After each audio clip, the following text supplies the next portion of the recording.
back to EarthX 2025. I'm Lawrence Ford here with the Conscious Capital Foundation, and Andy's with me today. Hi. Nice to see you. Nice to see you. Thanks for coming. Thank you for having me. I always like to start an interview with going a little bit deep, because we spend so much time talking about what we do. And even though, of course, at EarthX there's a lot of great doing going on, I want to start with a being. Okay. So, who are you? Why are you here on this earth? What is your deep passion? So, I feel like I tend to provide a voice for people who are not present.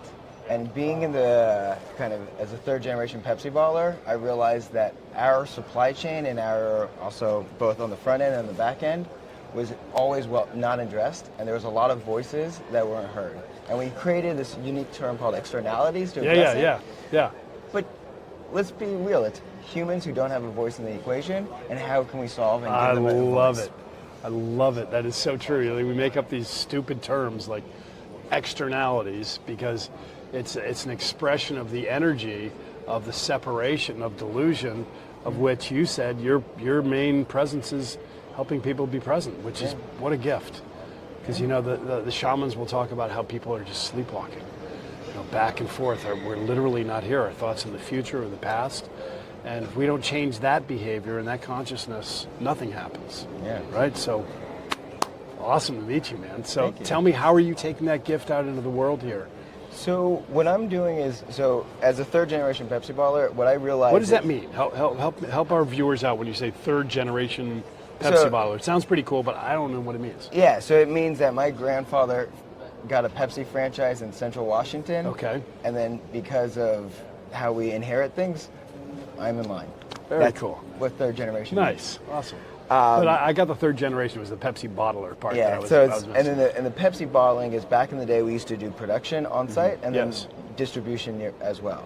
Okay. Now we do mass production in a co-op model or basically bigger places because you can't. And then just ship it everywhere. And then we ship it to our distribution centers where we still have the same ones in the same territory in Central Washington. Got it. And then we distribute in that area. Do you actually take our viewers through the supply chain a little bit? Does a big vat show up and then you bottle locally, or does it show up all bottled? Oh, no. So we have a massive production facility in kind of Tumwater, Washington, near Olympia, that we buy the concentrate from the parent companies. We mix it with water and carbonation. Yep. So you're doing the mix, put it gas it up, and then we send cap it off. Exactly. It goes out. And then we send the finished product to distribution. And that distribution, where we have in Wenatchee or Omak or Moses Lake, we have a place that delivers out to the stores. So excellent. The way that Walmart gets Pepsi is through people like me. That's awesome. Very, very cool. So now tell me, with your connectedness, what are you doing in the world that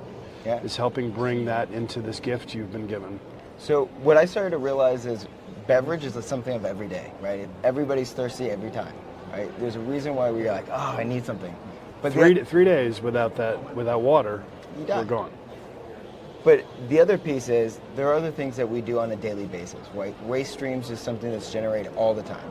And as we think about our food and supply chain, it's become bigger and bigger, and people are not addressing the waste streams in the most efficient ways. And when you say waste streams, you mean the stuff that comes off that isn't used anymore and goes back to the earth in some form of waste?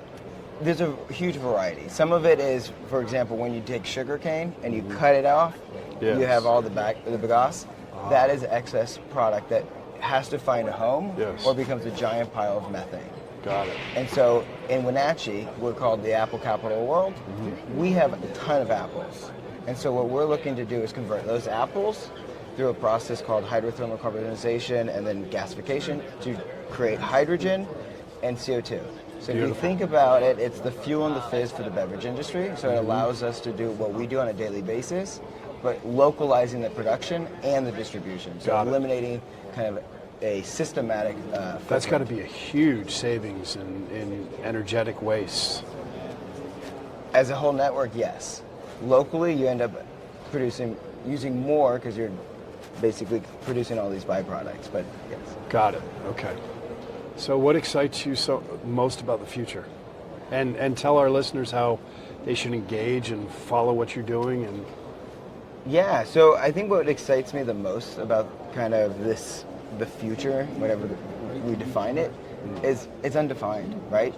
We, every time somebody says like you can't do that, why? Nice. There's never really the rigid barriers that we put up are fake. And What's your biggest? You can't do this, and you're going to do it. I think one of the biggest things is how connecting the end of one supply chain to the beginning of another, right? Mm-hmm. That's what circular economy is all about.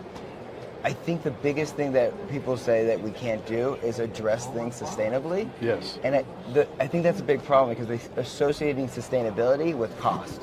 And the reality is sustainability is a reduction of cost of goods because you're... Which brings us back to externalities, right? If we don't measure it, they don't count in the system. Yeah. And that needs to happen as well. Yeah. Wow, that's awesome. So can people get in touch with you? Do you want them to? Or tell our listeners how they get in touch with you. Yeah, so we're looking for, at this point we're fundraising. We have plenty of... fabulous. We have plenty of piles of waste that we can tackle and convert into hydrogen and CO2. So it's really just... So you've got the supply, you've got the demand, supply. You just need some... need some money in between to activate your mission. Yeah, it's a copy and paste. So how do they find you? They find me, you can find me on LinkedIn at my profile, which is Godot, or we have a website called godot.energy that people can reach out through the contact. Can you spell that just for the listeners, just in case? Yeah, Godot is spelled Godot .energy. Beautiful. Awesome, Andy. Awesome. Great to meet you. Yeah, thanks for the good work. Thank you. Appreciate Thank you for having me.